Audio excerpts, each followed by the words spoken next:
আজ ঐতিহাসিক খুলনা মুক্ত দিবস।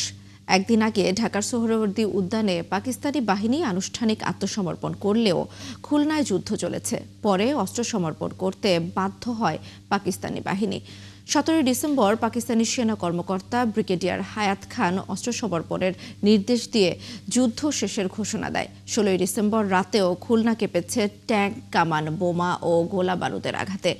এ সময় মিত্রবাহিনী ও মুক্তিবাহিনীর মুখোমুখি যুদ্ধ হয় খুলনার শিরোমণি, তৎকালীন Gollamari radio station, lions school, Nurnagar পানি উন্নয়ন বোর্ড ভবন, গোয়ালপাড় সহ বিভিন্ন এলাকায়। রূপসা নদীতেও চলে ভয়াবহ যুদ্ধ। সব বাধা অতিক্রম করে 17 ডিসেম্বর সকালে মুক্তিযোদ্ধারা শহরে প্রবেশ করতে শুরু করে। রাস্তায় আবাল বৃদ্ধ বনিতার ঢল নামে। মুক্তির আনন্দে আত্মহারা মানুষ ছোটেন খুলনা সার্কিট হাউস ময়দানের দিকে।